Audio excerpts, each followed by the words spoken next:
David Letterman is not the only one talking about that attempt to restore a 19th century Spanish painting.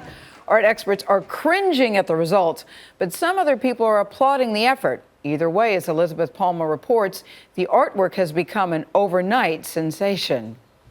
400 years of sleepy obscurity ended abruptly at the parish church of Borja, thanks not to a miracle, but a botched art restoration that tourists are flocking to see and be seen with.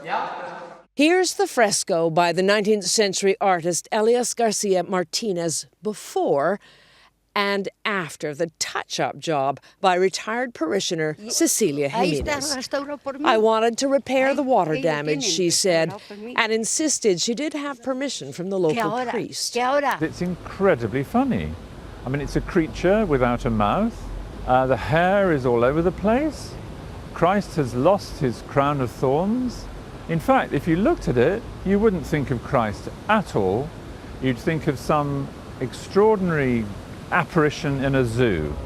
Spanish art experts brought in to examine the damage don't know whether to laugh or cry. But online, with a little help from Photoshop, the image is a viral joke.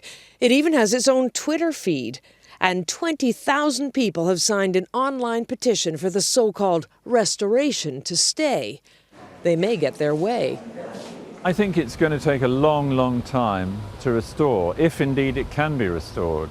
I mean, I'm quite worried looking at it as to whether they'll ever be able to remove it, because by removing it, you may well discover that there's hardly anything left underneath.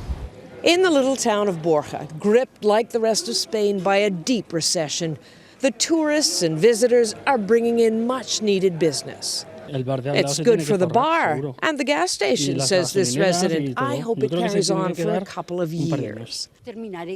Cecilia Jimenez and her restored fresco may be a global laughingstock, but they've turned out to be a local blessing.